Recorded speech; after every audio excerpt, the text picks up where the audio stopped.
buonasera come sempre al pubblico presente qui in sala al Grand Central e buonasera a chi ci segue invece in diretta streaming all'interno del gruppo Facebook di Mestre Mia. Questa sera è l'ultima del 2023 per questa rassegna letteraria che ormai da 3 anni anima i pomeriggi qui in città.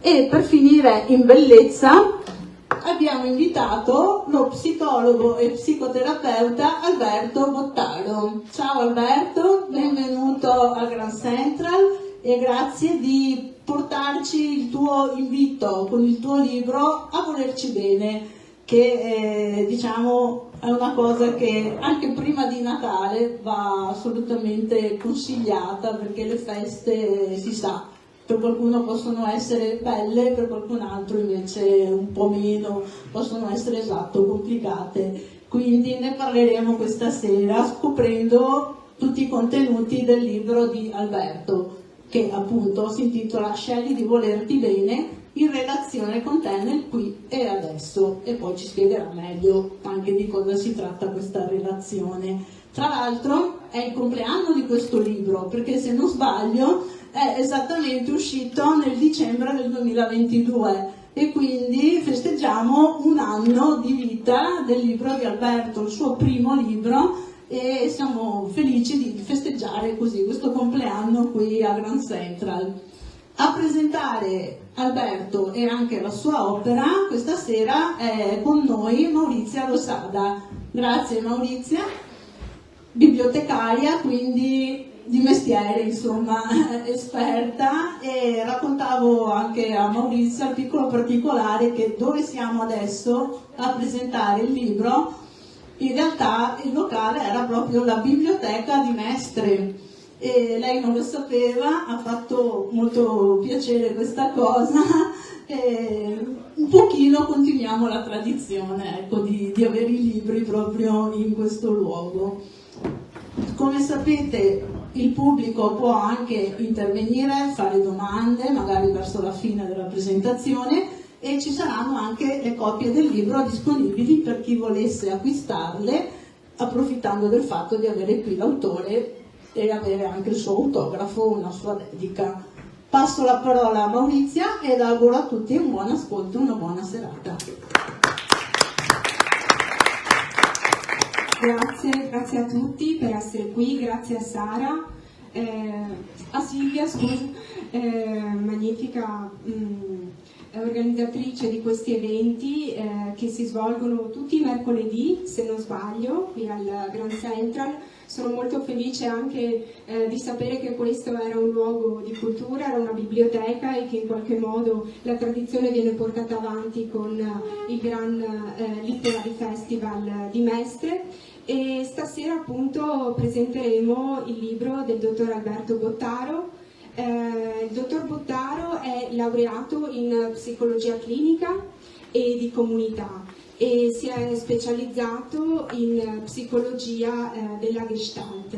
Gestalt è un termine tedesco che significa forma, rappresentazione, e in pratica si può sintetizzare in maniera molto approssimativa con lo studio di come percepiamo il mondo e come lo organizziamo in insiemi significativi.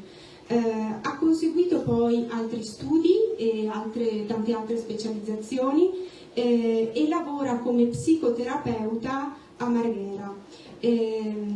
Tiene corsi anche di crescita personale e dopo magari avremo modo anche di approfondire, se siete curiosi, alcuni corsi che lui tiene anche sul cambiamento e sulla crescita appunto personale, ed ha una lunga e anche importante formazione teorica e un'esperienza terapeutica che è riuscito bene a condensare e a concentrare in questo lavoro, che è appunto Scegli di volerti bene in relazione con te stesso nel qui e adesso, che vuole essere uno strumento, diciamo così, grazie al quale, grazie anche ad un equilibrio fra teoria, esperienza ed esempi, diciamo, pratici, anche personali, e pratica terapeutica,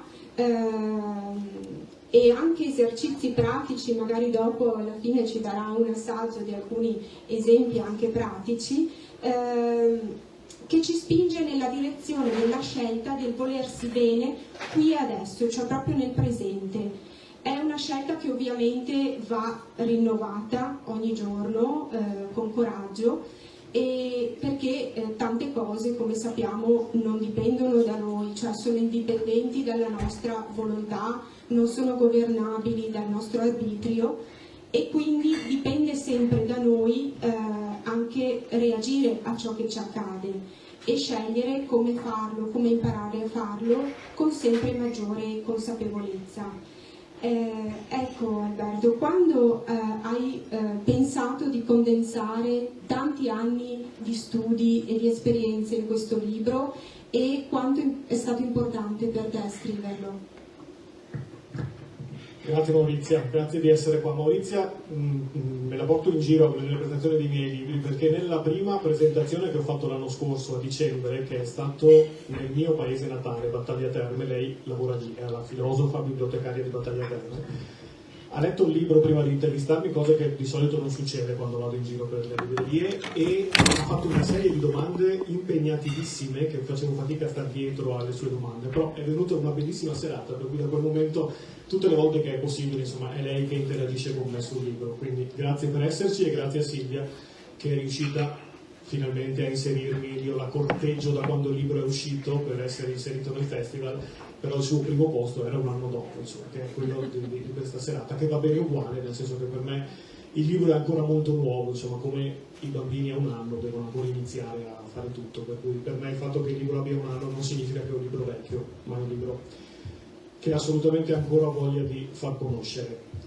La domanda era quando ho pensato di condensare. Allora, per me è successo che a un certo punto mi accorgevo che quello che sperimentavo nelle sedute terapeutiche, perché io sono un terapeuta, come tale la maggior parte del mio lavoro è a due e quindi all'interno di un setting terapeutico, all'interno dello studio, e mi sono accorto che c'erano delle situazioni che si ripetevano, delle convinzioni dei pazienti che venivano in qualche modo smontate o argomentate all'interno della seduta di terapia, che si ripetevano da paziente a paziente, ed era così strano che le persone si ritrovassero a dover condividere le stesse cose o le stesse scelte anche con personalità o storie di vita completamente differenti, che ho detto: qui bello sarebbe se queste cose che succedono andassero e arrivassero anche al di fuori delle sedute terapeutiche, nel senso che quello che noi facciamo terapeuti è vedere i pazienti, e più di 8, 6, 10, 12 se vuoi al giorno, non è che ci sono le ore per poterlo fare, no? Le sedute durano un'ora, e quindi la voglia per me era quella di far sapere a più persone possibili quello che succedeva all'interno della terapia, ma soprattutto le letture e le modalità di leggere alcuni fatti della vita e alcuni modi per superarli, cercando di divulgarli in qualche modo. E quindi ho pensato di iniziare a scrivere, poi con l'editore siamo riusciti a mettere insieme questo libro. È un libro che non è per addetti ai lavori, nel senso che va bene per gli addetti ai lavori, ma è un libro assolutamente per tutti, dove si parla di pazienti, ci sono degli aspetti clinici, delle storie dei pazienti che incontro in terapia, dove si parla di teoria, nel senso che faccio delle teorie su determinati argomenti, e dove c'è anche un gran pezzo della mia storia di vita, c'è una parte centrale dove io racconto di me, perché per me è indispensabile far capire che quello che è successo da un certo punto in poi del mio lavoro terapeutico ha a che fare anche con quello che è successo nella mia vita personale. Ecco, allora partiamo proprio da questo, dato che l'hai citato. C'è infatti un capitolo che si intitola Io sono il mio punto di forza, e anche a me ha molto colpito, perché racconti la tua vita, la tua storia, diciamo, umana, professionale, e ovviamente le cose si intrecciano, anche le scelte, che sono veramente conseguenti ad una domanda che ricorre spesso nel libro, la leggerete, è: che cos'è buono per me? E tu dai anche questo consiglio che vorrei leggere. Allora, vediamo se ce la faccio. Ecco qua. che questo è uno dei punti fondamentali da interiorizzare per imparare a volersi bene. Allora, credere in se stessi, nelle proprie competenze. Se non si hanno, credere e impiegare le proprie energie e il proprio tempo per acquisirle. Credere nel proprio valore, in ciò che siamo, perché lo siamo e come lo dimostriamo al mondo.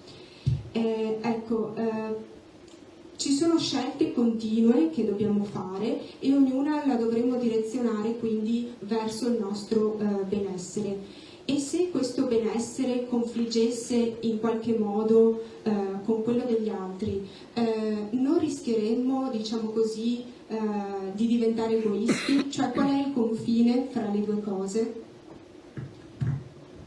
Allora, questa è una delle prime criticità che i pazienti mi dicono quando andiamo incontro al pensare di star bene individualmente, no? Che si diventa egoisti, che poi gli altri pensano che... La cosa che succede invece è che quando noi stiamo bene, quando noi respiriamo aria che ci fa star bene, le persone si avvicinano, perché pensatelo per voi stessi, avete molto più volontà di stare insieme con delle persone serene, rasserenate, felici, contente, quindi soddisfatte, piuttosto che con persone continuamente problematiche o affaticate perché stanno facendo qualche cosa per l'altro, no? Per aiutare l'altro. Quindi forse meglio essere un po' meno generosi e un po' più sani verso se stessi per riuscire anche ad avere delle relazioni più, dico sane, ma ne intendo più fluide, insomma, più regolari. Nella domanda di Maurizia c'era questo: che cosa è bene per te, che cosa è buono per te. Questa per me è stata uno dei primi capitoli del libro, è stato proprio clamoroso come il click del paziente quando io racconto e parlo di questa domanda, perché siamo abituati, perché in questa parte del mondo così ci insegnano, a fare le cose giuste, quindi ad essere molto attenti che le cose e i comportamenti che abbiamo siano quelli giusti. Non ci accorgiamo però, o ci accorgiamo troppo tardi, quando abbiamo fatto una vita a fare le cose giuste, che tutte le nostre scelte che hanno un aspetto di giustizia fanno e vanno in una direzione opposta da un'altra parte. Possono essere giuste per un determinato motivo e sbagliate per un altro motivo. Quindi in realtà cercare di rincorrere che cosa è giusto fare è una azione completamente difficile, ma soprattutto anche molto inutile. Quando invece c'è una domanda che va a interrogare la nostra parte istintuale, una domanda che noi possiamo porci, e vi consiglio di provare a farlo qualsiasi sia la vostra prossima decisione da prendere, chiedervi che cosa è buono per me in questa situazione. E il buono, se è per me, va sempre nella direzione sana di quel momento. Provate a pensarci, pensate a una qualsiasi questione che magari in questo momento vi sta affliggendo o alla quale dovete dare una risposta, e provate a vedere la differenza fra immaginare di fare la cosa giusta, che quindi partono le ruminazioni mentali, si chiamano, perché è giusto che faccio così oppure è giusto che no, perché se faccio così faccio contento questo, se faccio che no faccio contento quell'altro, quindi i fattori positivi e i fattori negativi, che per carità uno i bilanci può farli e può chiederselo questo, ma in realtà nel chiedersi che cosa è buono per me, la domanda istintiva, istintuale che viene immediatamente è la direzione da prendere.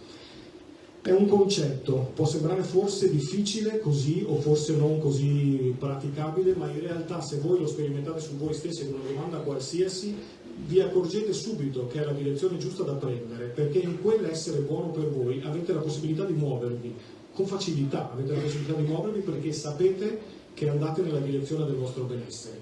Quindi che cosa è buono per me è una domanda importante per tutte quelle volte che avete bisogno di decidere una cosa, scegliere una cosa piuttosto che un'altra, che può essere nelle scelte grandi della vita, cambio lavoro, cambio partner, come la macchina la compro nera o rossa.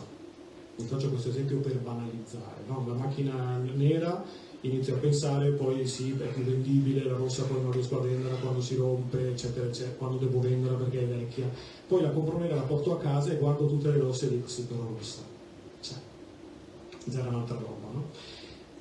Semplicissimo, cosa è buono per me? Mi piaceva rossa, non penso che devo rivenderla, la prendo rossa, mi godo la macchina per quello che è. Okay? E quindi sfrutto quella cosa, e quando monto nella macchina rossa potrò pensare che sono nella scelta che ho fatto in questo modo istintivo. Poi, se sarà questo il problema, quando dovrò venderla mi riporrò la domanda: venderla, non venderla, venderla in che modo? ma questo, e poi sicuramente ci andremo nel concetto, è quello che mi serve in questo momento per stare bene in questo momento. Quindi vivo in funzione del bisogno dell'istante, dell'adesso appunto. Ti ho risposto perché poi io parto. Hai risposto benissimo. E allora si parte appunto chiedendosi che cos'è buono per me. Spesso però noi diciamo siamo un po' complicati, nel senso che tante volte noi siamo come dire, molto abili ad autosabotarci. E spesso quindi siamo noi il più grande nemico di noi stessi. A volte tendiamo a non affrontarci, a riempirci di 1000 impegni per non pensare. Ecco, se tu dovessi dare un consiglio, da dove partire oltre alla domanda che cos'è buono per me? Cioè, in un dialogo interiore, secondo te, quali sono le domande più importanti da porsi? Intanto bisognerebbe arrivarci al dialogo interiore, nel senso che il dialogo interiore è proprio una di quelle affermazioni, uno psicologismo che poi in realtà nessuno fa, no? Nel senso che uno è preso dalle cose da fare e poi decide al momento sì.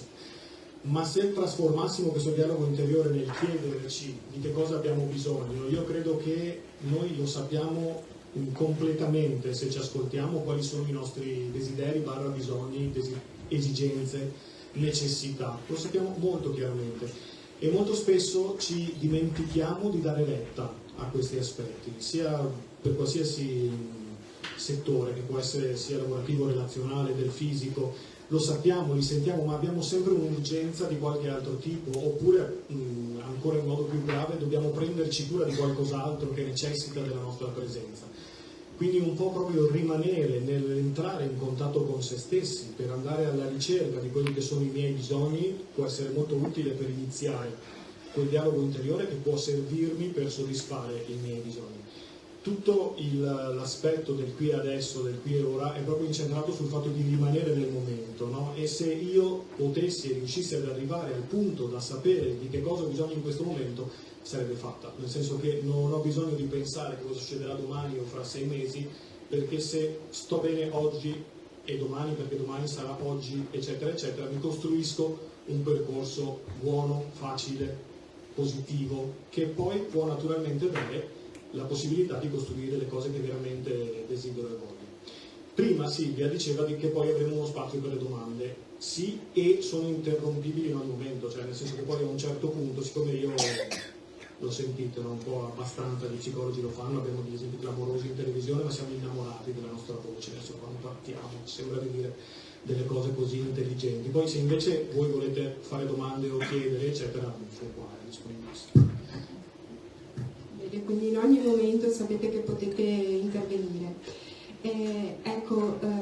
Tornando appunto all'adesso, cioè oggi è l'unica cosa che in realtà effettivamente abbiamo, tutto ciò che possediamo è l'oggi, il presente, e tu traduci questa locuzione latina molto famosa, appunto hic et nunc, con non qui e ora ma qui e adesso. E quindi ti chiederò appunto di esplicitarla meglio.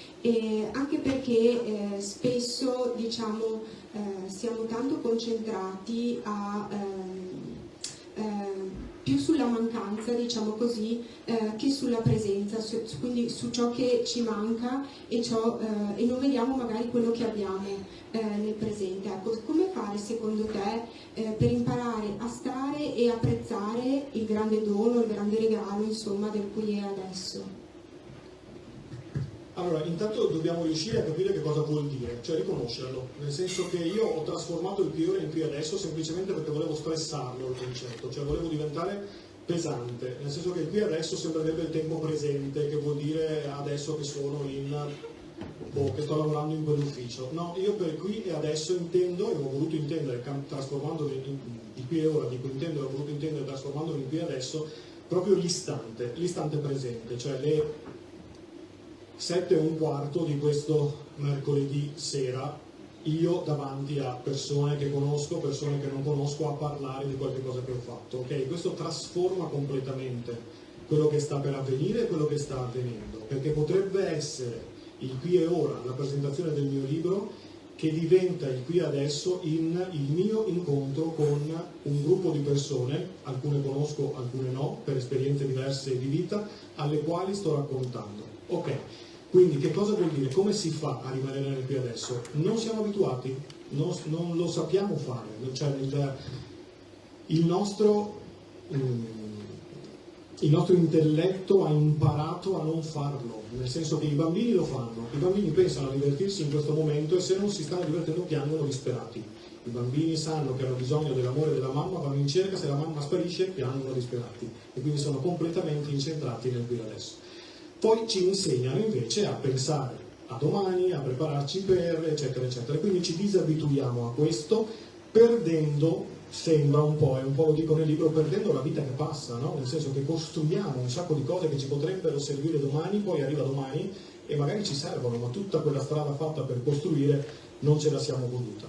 Quindi ci sono proprio degli esercizi da fare, va molto di moda in questo periodo storico la mindfulness, il rilassamento, lo yoga è un'ottima cosa che tutti voi fate sicuramente e che può servirvi a fare questo, cioè allenare la nostra mente e il nostro corpo a fermarsi e a stare, semplicemente a stare, osservare quello che succede nel momento in cui stiamo.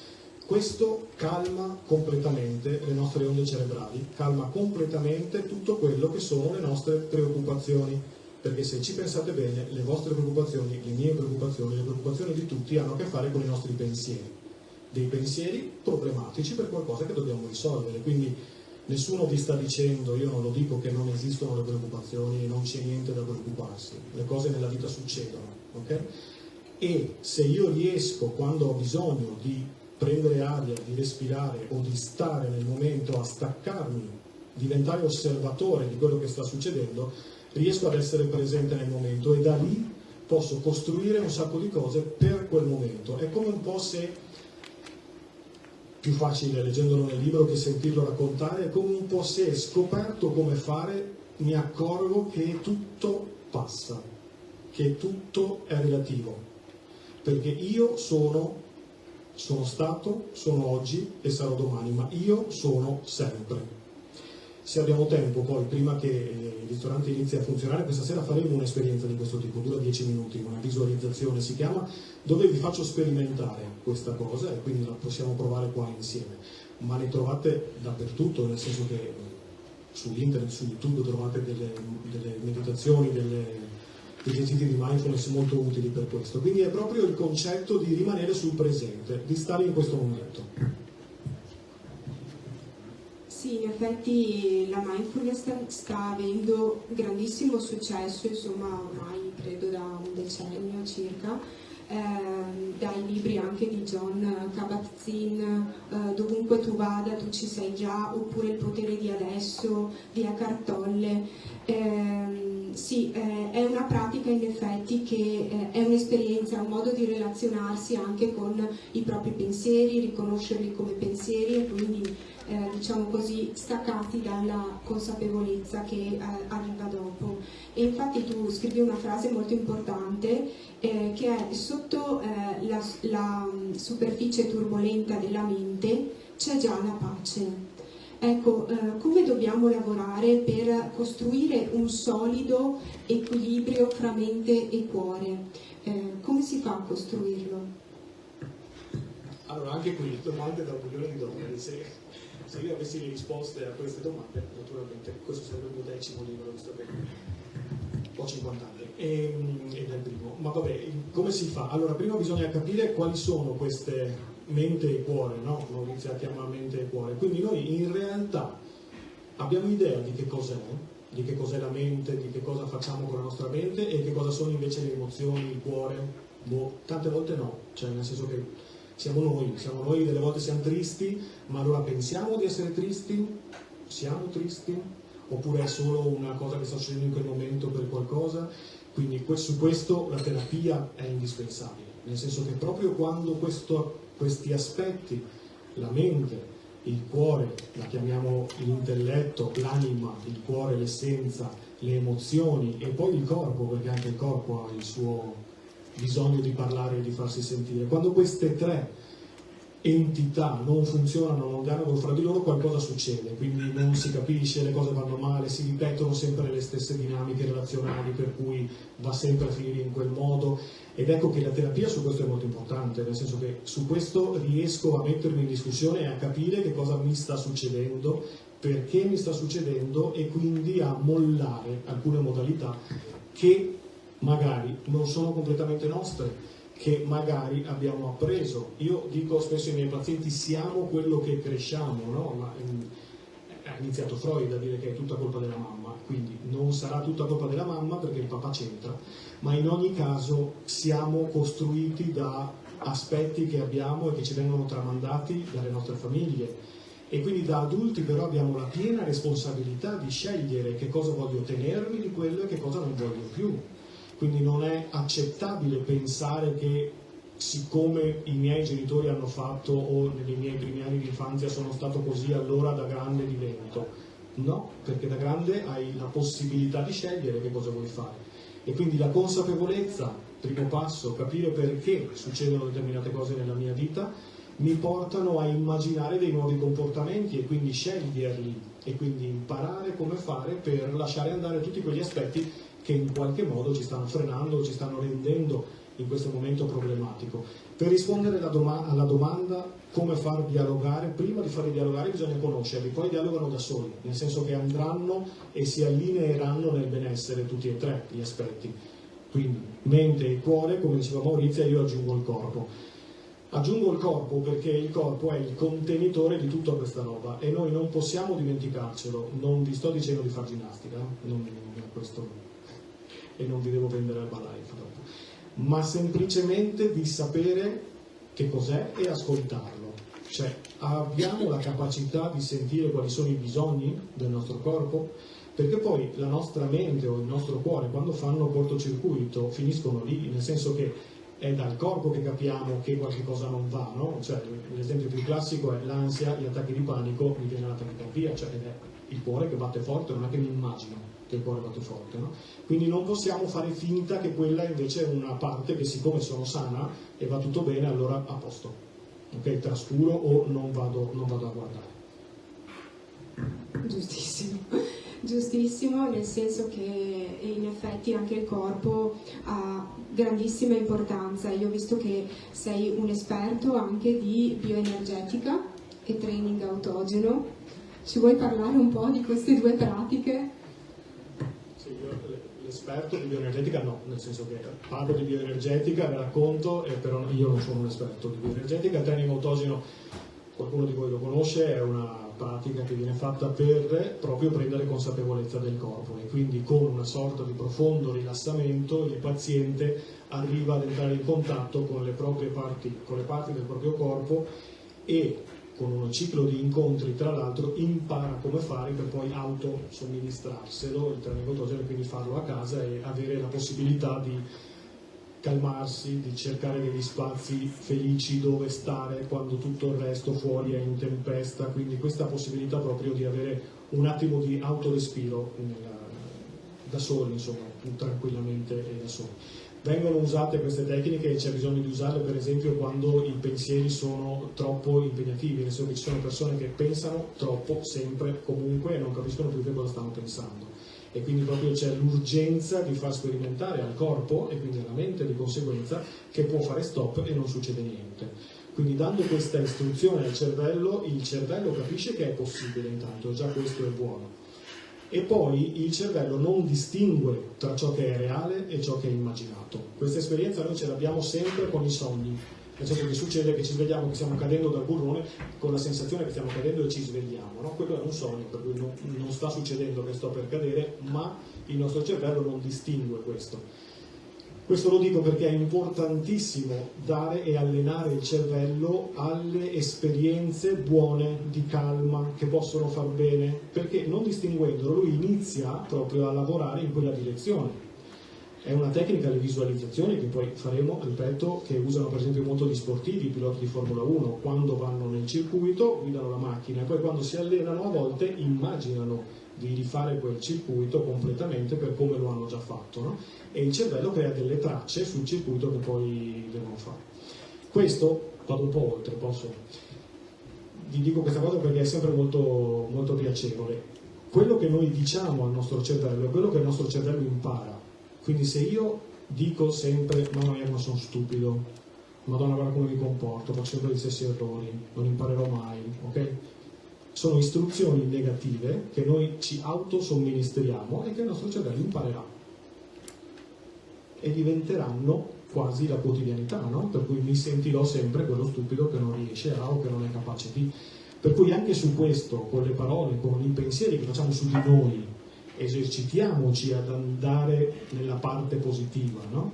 Quindi, più che come sono stupido, ho fatto quell'errore, oppure ho rifatto quell'errore, però cerchiamo di essere gentili, e non con gli altri, che poi di conseguenza, ma con noi stessi, perché siamo spesso il giudice più critico con noi stessi, siamo cattivissimi con noi stessi, nei pensieri che facciamo su di noi, nelle colpe che ci diamo, i sensi di colpa, ci serve un'altra serata per parlare dei sensi di colpa, e quindi in tutta quella modalità di sentirci così, 2 punti, non funzionali, sbagliati, che non andiamo bene, eccetera, eccetera. Quindi anche su questo, proprio perché il titolo è il cervello non distingue fra ciò che è reale e ciò che è immaginato, se abbiamo da dirci qualcosa diciamocelo di positivo, perché c'è, sicuramente, non dobbiamo inventarcelo, ma qualcosa di positivo sicuramente c'è.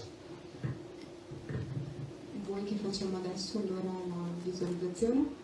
O, dato che c'è poca gente, perché so che tra poco deve arrivare un gruppo numeroso, quindi magari la facciamo adesso. Ok, proviamo questa esperienza. Allora, è facile. Tu scappi perché c'è l'esperienza, siamo seduti ognuno. Ah, ok. No, nel senso non. Tranquillo, figurati. No, non prendete pure, nel senso che non è una cosa interattiva, per cui la fate per conto vostro. E quindi è una visualizzazione. Quindi io vi leggerò delle cose, dura 10 minuti al massimo, che vi portano in una dimensione che dovrebbe essere quella, si chiama del sé osservante, la visualizzazione c'è nel libro, quindi poi se ce l'avete potete rifarvela quando volete, che vi porta proprio a osservarvi per quello che. E adesso scopriamo che cosa. Faccio partire la musica.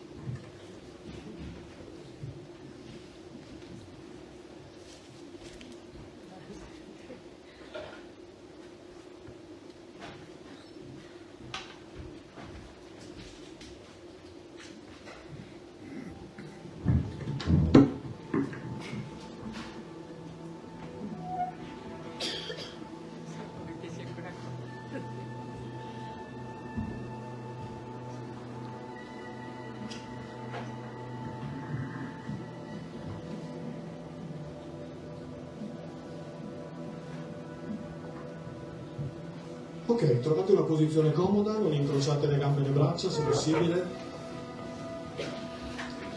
Gli occhi se volete potete chiuderli, potete tenerli aperti, se li tenete aperti non distraetevi, cioè fissate un punto. E l'obiettivo di questo esercizio è fare esperienza di sé, senza giudizio, senza forzare niente. Dovete semplicemente esserci e accorgervi di essere esattamente per come siete, qui e adesso. Ascoltarvi e vedervi attraverso ciò che vi comunica la propria interiorità. Se durante l'esercizio ti accorgi di essere distratto, di non prestare più attenzione a quello che sto leggendo, non preoccuparti, riporta gentilmente l'attenzione verso l'attivazione che stai eseguendo. E ora con la tua mente, per pochi secondi, presta attenzione alla stanza in cui sei e immaginati seduto esattamente dove sei. Osservati.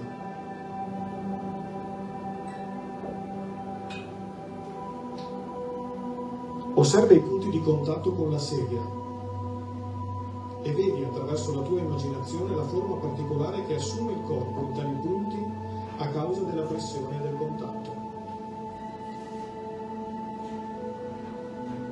E ora nota ogni sensazione che provi nei punti di contatto. Semplicemente osserva.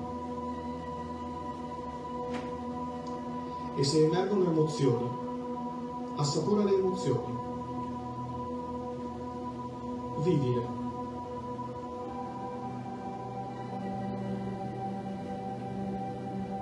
E ora nota ogni pensiero che hai in questo momento e osservalo per pochi secondi.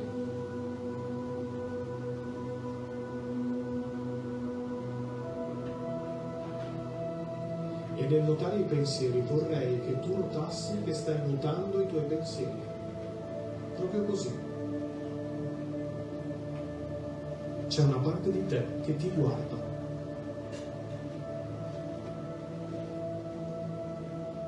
C'è una parte di voi che adesso sta notando i vostri pensieri, le vostre emozioni,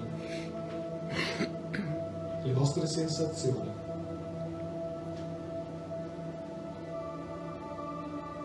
Chiameremo questa parte di voi il sé che osserva. C'è una persona dietro a quegli occhi che è consapevole di ciò che sto dicendo ora.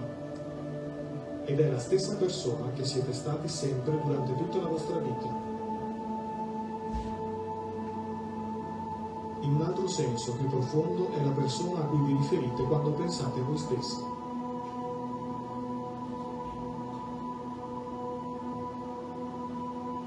E ora vorrei che vi disconnetteste da qui adesso e vi collegaste ai vostri ricordi, in particolare a qualcosa che è successo la scorsa estate. Cercate quel ricordo e rimanete lì per pochi secondi.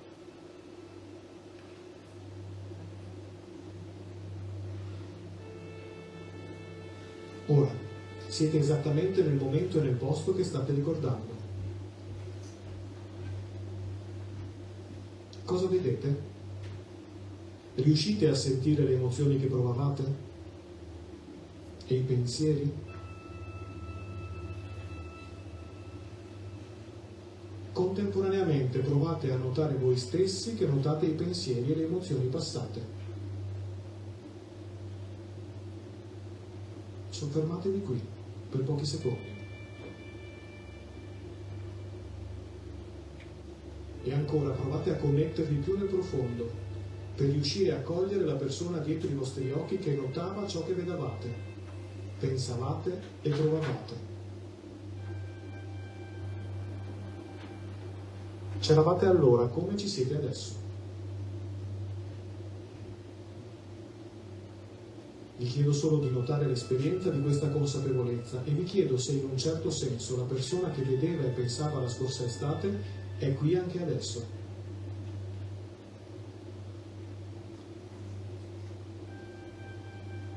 La persona che è consapevole di ciò di cui voi siete consapevoli ora è proprio qui, ora come lo era allora.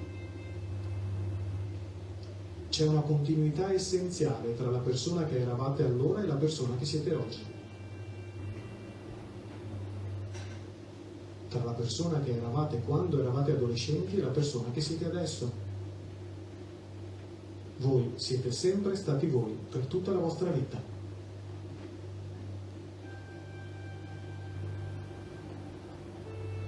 E adesso allontanatevi nuovamente da qui e adesso e connettetevi con qualcosa che vi è successo quando avevate 6 o 7 anni.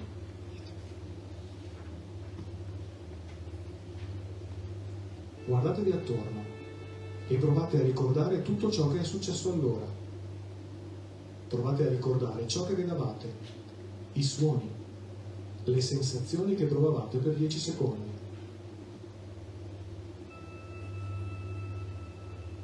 E anche adesso provate a cercare il momento in cui focalizzavate la vostra attenzione verso le immagini, le sensazioni e i pensieri. Notate che c'era già una persona dietro quegli occhi di bambino. Eravate lì allora, come lo siete adesso.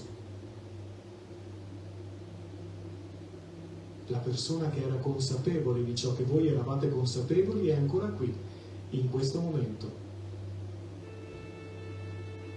In ogni fase della vostra vita avete notato voi stessi, chi siete. È sempre stato così.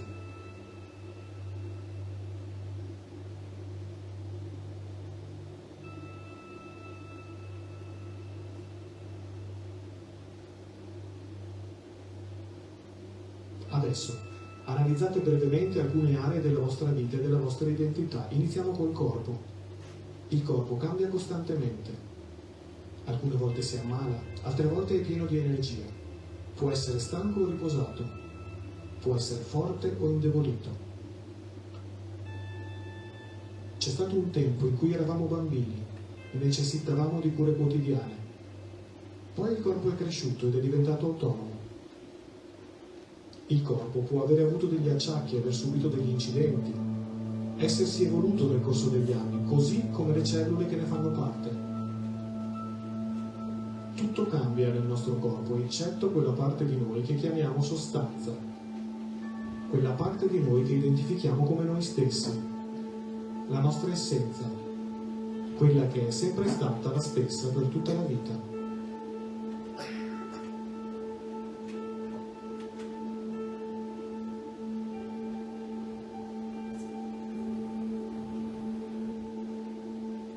Anche ora state ricoprendo un ruolo, il ruolo della persona che sta eseguendo questo esercizio.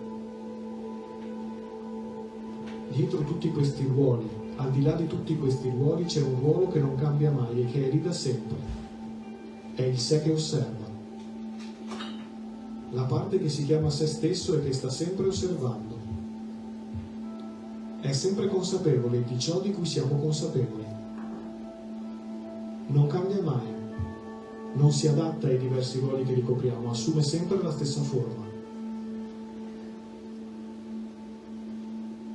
Anche le emozioni sono in continuo mutamento. Anche ora state provando emozioni.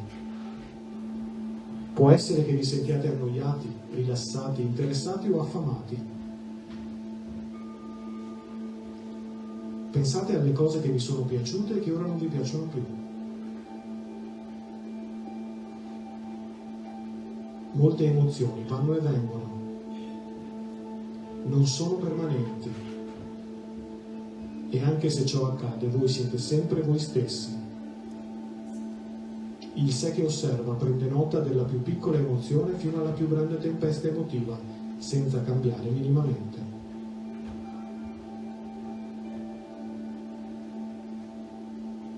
Anche i pensieri cambiano costantemente, e nonostante questo il sé che osserva è sempre quello. Anche se avete pensieri, non siete i vostri pensieri. Provate a notarlo e fate attenzione al flusso incessante dei pensieri. I pensieri non si fermano mai. Possono coinvolgere o meno, ma c'è sempre una parte di voi che ha un passo indietro e osserva.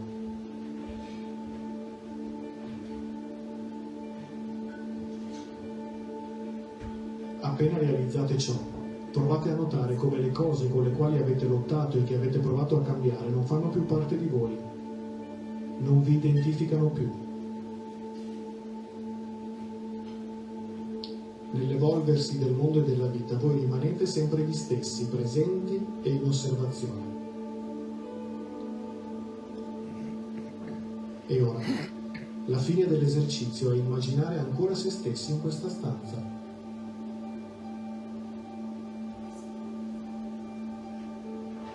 Immaginare la stanza e voi seduti sulla sedia.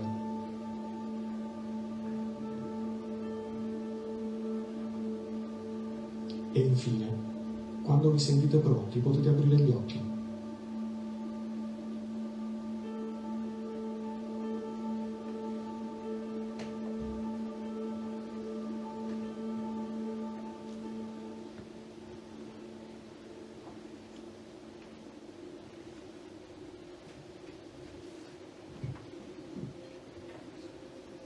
Com'è andata?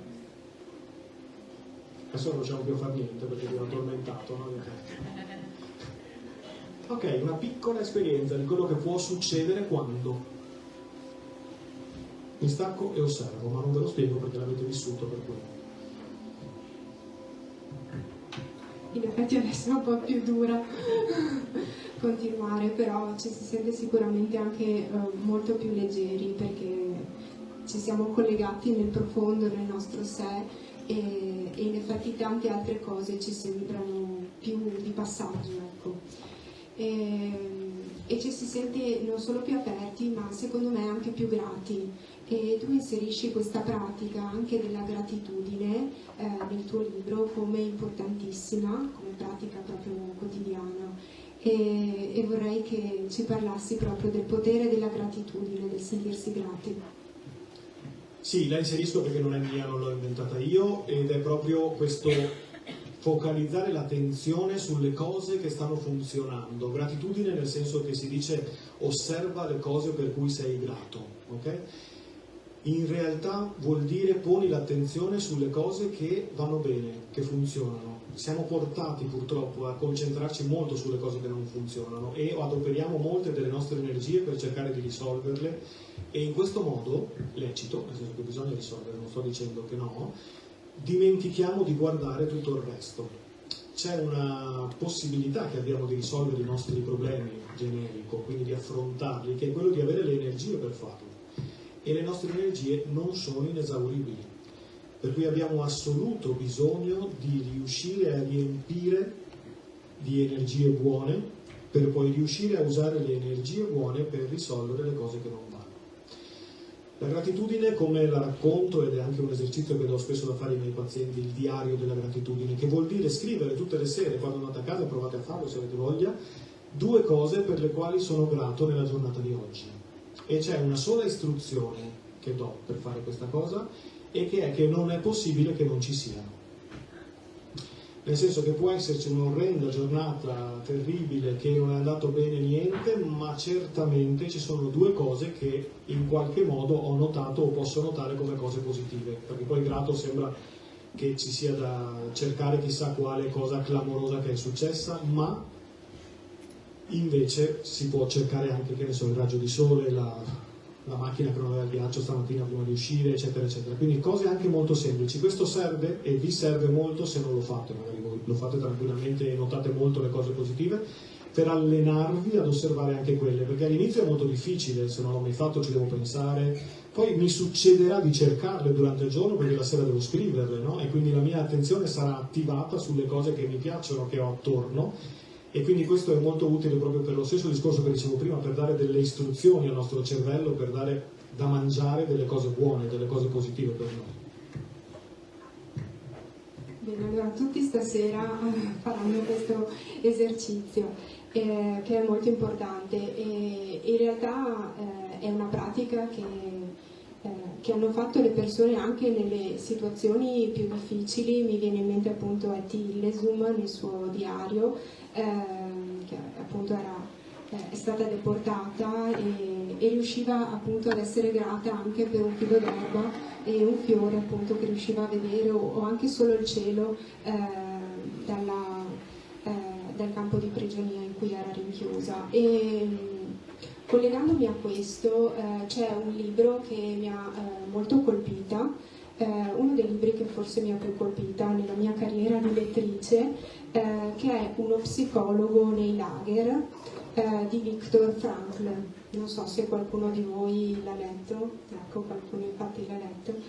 È uno psichiatra austriaco sopravvissuto all'Olocausto e ha sviluppato la logoterapia come approccio terapeutico. In pratica la logoterapia si basa, lo dico un piccolo bignami, ecco, sul concetto che il desiderio fondamentale dell'essere umano è quello appunto di trovare un senso nella vita. E Frankl sosteneva, e insomma lui ci è riuscito nonostante le situazioni terribili nelle quali ha dovuto appunto, alle quali ha dovuto far fronte, perché ha perso tutta la sua famiglia, ha perso i suoi genitori e anche la moglie. Ecco, secondo lui l'essere umano, anche nelle situazioni più devastanti, più difficili, può farcela se riesce a trovare un senso nella vita, una ragione per cui vivere. E, ecco, secondo la tua esperienza terapeutica, è importante riuscire a trovare un senso e ci spinge nella direzione del benessere? Allora, vabbè, la risposta è scontata, sì, è importante. Il punto è, come prima, che cosa vuol dire trovare il senso nella vita? Nel senso che nella terapia quello che si fa è lavorare molto di più sul cosa succede, cosa è successo oggi, cosa ti sta succedendo, che cosa non sta funzionando per te in questo momento. Quindi sì, il concetto è molto buono, il concetto è molto utile, va benissimo cercare il senso, attenzione a non cercare il senso perché bisogna, ok? Nel senso che se l'istruzione è la mia vita deve avere un senso, non mi sembra che ce l'ha perché gli altri salvano il mondo o donano per la fame nel mondo e io non lo faccio, allora anch'io devo, ok? Quindi non farsi diventare messaggeri dei sensi degli altri. Adesso purtroppo questa cosa è molto facile con il sistema di comunicazioni che abbiamo in questo momento attivarsi per qualche cosa che pensiamo sia giusto fare, quindi se c'è bisogno di trovare un senso nella propria vita, il senso va cercato in se stessi, dentro di sé. E quindi sì, sono d'accordo, sì, molto bene, l'organismo in sé, prima ancora che l'essere umano l'organismo va sempre verso il benessere, nel senso che di suo è portato se arriva il lupo scappo perché non mi mangi. Cioè, è un istinto proprio questo, quindi possiamo accorgerci di questa cosa e osservare quello che non stiamo facendo di questo, no? Perché ci dimentichiamo o perché ci siamo distratti con altre cose o meglio con altre preoccupazioni o cose da risolvere. E può essere anche uno spazio anche interiore, cioè di spiritualità, anche quello può aiutare a trovare un senso anche al di là delle varie circostanze. Sì, assolutamente sì, il senso è soggettivo, per cui la spiritualità è intesa non come religione ma come spiritualità, quindi un'essenza interna che ci porta in una determinata direzione diversa, altra, per chi ce l'ha, per chi ci è arrivato, per chi la conosce, per chi sa maneggiarla, insomma è assolutamente molto buono, molto utile. Se c'è questo, la spiritualità è una di quelle risorse che una volta che la scopro e ci entro in contatto mi aiuta molto perché è proprio una guida verso il benessere, verso la direzione, cioè la mia parte spirituale, la mia essenza, quello che io vado ad interrogare quando chiedo cosa devo fare, mi porterà sempre a stare meglio, sempre a stare bene, perché ha assoluta necessità di questo. E in questo senso, quindi rimanendo su un concetto che va dal cristianesimo fino alla filosofia orientale, che è quello della compassione, cioè del sentire anche il dolore dell'altro. Qual è il potere trasformativo della compassione, dato che ne parli molto anche nel tuo libro? Sì, questo è un bel punto. Io nel mio libro ne parlo e ne parlo con i pazienti, nel senso che il perdono è un concetto cattolico, non c'è la possibilità di evolversi attraverso il perdono, nel senso che può avvenire assolutamente, ma io posso, per qualche cosa che mi è successo, in questo caso io adesso sto parlando per esempio degli danni subiti, errori fatti da altri che mi portano a stare male, posso dare una motivazione e quindi andare oltre, elaborare tutto questo, se provo compassione per quello che è successo. Provare compassione vuol dire sapere perché, conoscere come mai quella persona ha fatto quella cosa, e non c'è bisogno di interrogare la persona per saperlo, ma è cercare di analizzarsi per quello che è successo e che mi è successo come mia reazione all'azione dell'altro.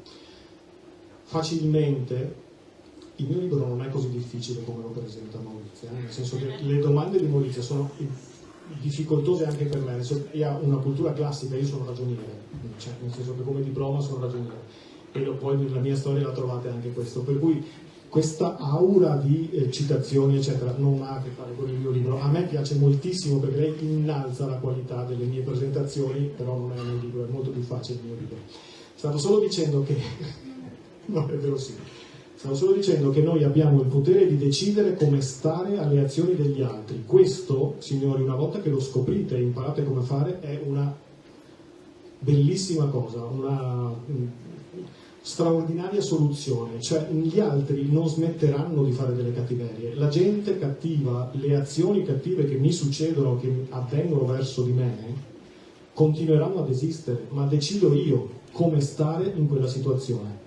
Questo a voi sembra impossibile forse se non avete già fatto una terapia o se non avete sperimentato questo modo di, ma questa è la vera chiave per riuscire a stare bene nella maggior parte dei casi. Le cose succedono, non c'è la possibilità di risparmiarci le disgrazie, le situazioni spiacevoli, le rogne nelle relazioni, succedono sempre, ma decido io come stare su quello che succede. Non è facile, non basta dirlo, adesso che lo sapete da stasera andate a casa e quando vi fanno arrabbiare dite decido io, non sono arrabbiato per niente, mi dispiace. Okay? Non basta, ma c'è tutto un lavoro su di sé che si può fare per riuscire ad arrivare a quella cosa lì. E infatti tu nelle ultime pagine rifletti proprio su questo, sul fatto che quella che diciamo è la destinazione in realtà è il punto di partenza da cui iniziare poi a stare bene. E mi ha fatto venire in mente un altro bellissimo libro. Evviva. Scusate, ma purtroppo è di formazione professionale. Si ribella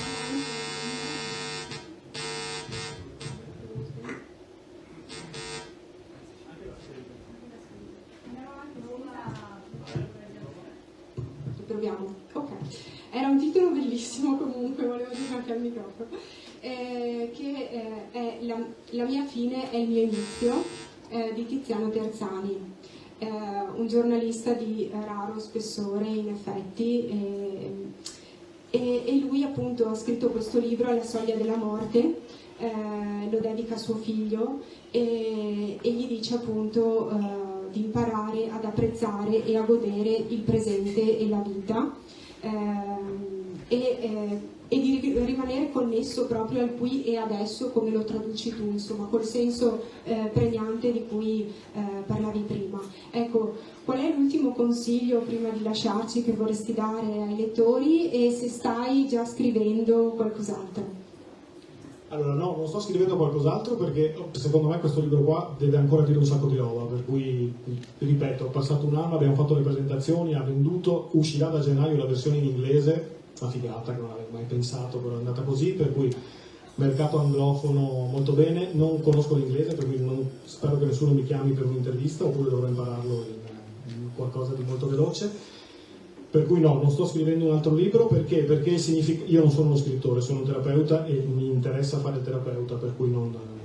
E poi quello che volevo, cioè che questo libro arrivasse ad un sacco di persone perché conoscessero queste cose che possono autofarsi per star bene, insomma non è ancora avvenuto come volevo io, per cui continuerò a promuoverlo e a stare su questo intanto. L'ultima cosa che vi dico, e poi c'è un aperitivo per tutti voi offerto dal festival, che è l'ultima serata, per cui restate qua 10 minuti che c'è da mangiare e da bere, e il consiglio che vi posso dare, mi veniva una battuta che no, comprate il libro sicuramente, cioè l'ho trovato qua stasera a prezzo ridotto e poi lo potete comprare su Amazon o in libreria, ma no, mi veniva una battuta, però non è carinissima, nel senso che mi veniva in mente una vignetta che ho visto che era non regalate fiori o cioccolatini a Natale, regalate sedute di terapia, insomma, nel senso che è una buona idea andare in terapia, non solo da regalare, anche per voi se sentite che c'è bisogno. Non da me, nel senso che non ho possibilità, nel senso che non ho posto, andate dove volete. La cosa importante su questo, sul terapeuta, che non so perché non mi viene di dirla, è che non esiste il terapeuta perfetto, quindi se vi sentite in terapia che non state funzionando con il vostro psicologo, avete ragione voi, cambiate psicologo, ok? Io questo lo dico quando incontro i pazienti la prima volta, a me è indispensabile perché non ci sono formule magiche che arrivano in terapia. La terapia funziona quando c'è relazione tra terapeuta e paziente e quando il paziente si sente in un posto dove può essere a casa e raccontare di sé. Se questo non sta avvenendo, non entrate nel tranello di pensare che siete voi quelle sbagliate o quelli sbagliati che non stanno capendo come si deve fare. Cambiate terapeuta, se siete bravi e gentili raccontatelo allo psicologo perché sarà contento di saperlo e vi darà un indirizzo, un'altra persona, oppure semplicemente cambiate terapeuta. Che brutto finale però su sta roba, cioè terribile, perché mi deve uno sta roba del terapeuta da cambiare, non lo so. Vabbè. Domande? Che così. Silvia? Vicini quatta quatta. E regalate libri. Esatto. Qualcuno del pubblico ha delle curiosità, delle perplessità che vuole soddisfare avendo qui a disposizione Alberto? Sono sicura che ce le hanno, ma esatto, c'è del timore nel farsi avanti.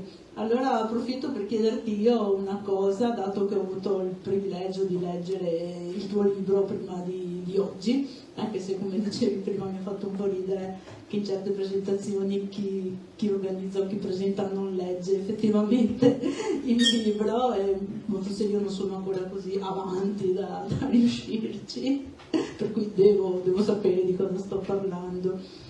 C'è qualche frase sulle emozioni e sul sopravvento che spesso queste prendono su di noi, nell'uomo. Volevo chiederti se c'è la possibilità di sintetizzare magari velocemente una risposta. È vero che dobbiamo controllarle per non farci prendere sopravvento? Sono loro che controllano noi? Come funziona un po' sta cosa? Perché ho paura che se impariamo a controllarle non siamo più esseri umani, cioè diventiamo anche noi delle macchine, cioè come funziona un po'? Bella domanda, sì, mi piace, è un finale molto migliore. Allora, le emozioni dobbiamo prima conoscerle, non le conosciamo, non ce lo insegna nessuno. A scuola non ci insegnano questo, da bambini non ci insegnano a riconoscere le emozioni, anzi quando arrivano 9 su 10 è ma non piangere, oppure cosa ridi, oppure quella terribile ai miei tempi, la mia mamma, vara che ridere va a finire in piangere, cioè proprio la destinazione quando ridevi un po' troppo eccetera. Quindi attenzione, le emozioni vanno riconosciute, conosciute e quindi decidiamo che cosa farne e quindi scegliamo se in quel momento sono opportune oppure no, ma se non li riconosciamo o peggio ancora le controlliamo, le emozioni sono dei cavalli, hanno bisogno, per cui a un certo punto esploderanno e allora noi diventeremo tristissimi perché vediamo il video del cagnolino abbandonato e piangeremo terribilmente e poi diremo ma che cazzo, ok? Quindi attenzione, le emozioni vanno proprio, dobbiamo prenderci cura delle emozioni, curandole e dandole ogni tanto anche la possibilità di liberarsi, di andare, giocare. Da adulti non si gioca più. Tu sì giochi, perché sei bimba e sei numero 1, sì, e continua a giocare, e rimani sempre a giocare, perché da adulti non si gioca più, ma giocare è quella cosa che permette alle emozioni di sentirsi libere, di andare, di stare, per cui cercate e tornate a giocare, cercate qualche cosa che vi faceva piacere un tempo, quando avevate quell'area del piacere ancora sviluppata, se non ce l'avete più. Io adesso parlo come se foste tutti bisognosi di chissà quale cosa, ma facciamo finta, no? Per cui andate in cerca delle emozioni, non dimenticatevele, perché poi da sole vanno in direzioni che possono creare problemi. Ti ho risposto, Silvia? Bene. Ero un po' spaventata da questo fatto di doverle per forza controllare, invece no, le possiamo vivere e lasciare fluire dentro di noi. Giocate ma non d'azzardo, vero Alberto? Perché tu sei anche uno specialista in questo settore qui, ci vuoi dire 2 parole? Perché abbiamo anche collaborato su dei progetti con il mio vecchio lavoro. Certo, sì, questo non c'entra niente col libro. Ho una consulenza all'ULS 3 Serenissima per i giocatori d'azzardo e quindi facciamo queste cose per i giocatori. Il gioco d'azzardo è un grosso problema. Oramai tutti abbiamo un vicino di casa che purtroppo, o un amico che, per cui c'è assoluto bisogno di fare cultura su questo, perché purtroppo come le sigarette, come tutto quello che è legale, passa inosservato e quindi le famiglie si rovinano senza sapere che questa cosa sta succedendo. Per cui nel servizio pubblico esiste la possibilità di essere curati su questo, anzi diffidate delle cure private, perché il servizio pubblico ha un'equipe multiprofessionale per il trattamento del gioco d'azzardo, perché è tutto collegato al servizio per le dipendenze, perché è trattata come una dipendenza da sostanze anche se è una dipendenza comportamentale, e quindi è un'equipe che può fare questa cosa, la presa in carico del paziente giocatore. Inoltre con il progetto Chiama e Vinci dell'Ustra però si prende in carico anche il familiare, nel senso che tutta la rete familiare che ha contatto con un giocatore può essere presa in carico dal servizio pubblico, per cui i servizi in questo territorio funzionano molto per il gioco.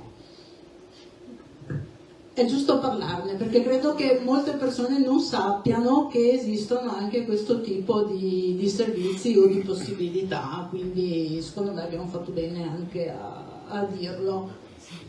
Quindi a questo punto non so se altre curiosità, no, il pubblico è stato già soddisfatto su tutto, non ha dubbi, non ha curiosità, quindi che dire, grazie a tutti, finiamo questa parte prenatalizia della rassegna e la finiamo in bellezza perché abbiamo una signora qui molto bella e elegante. Grazie Maurizia di essere stata con noi questa sera, veramente competente, professionale, e ho scoperto anche filosofa, mi era sfuggita questa cosa, quindi come diceva Alberto abbiamo innalzato anche un po' la qualità con i tuoi commenti. Filosofi ne nascono uno ogni 100 anni, diceva Kant, quindi non penserei. Sì, a proposito, prima Alberto diceva non consideriamo vecchio questo libro anche se ha un anno. No, perché cioè, leggiamo Aristotele, voglio dire, che è un po' più vecchio di te, quindi sarà un grande classico che fra 2000 anni leggeranno i posteri ancora. Esatto, approfittate di Alberto per farvi autografare il libro. La rassegna riprenderà comunque, non ci fermiamo, assolutamente non sia mai, il 31 gennaio del 2024, sarò anche più vecchia tra l'altro, riprendiamo per altri 6 incontri, altre 6 settimane con gli autori, altri 6 argomenti, 6 libri molto diversi. Riprendiamo col botto, lo dico da sola perché presenterò io il libro che aprirà il 31 gennaio la rassegna, quindi dalle vesti di organizzatrice della rassegna passerò anche a quella di conduttrice. C'è qualche autore che mi ha dato fiducia per questa cosa, quindi sarà divertente, insomma, spero di rivedervi qui.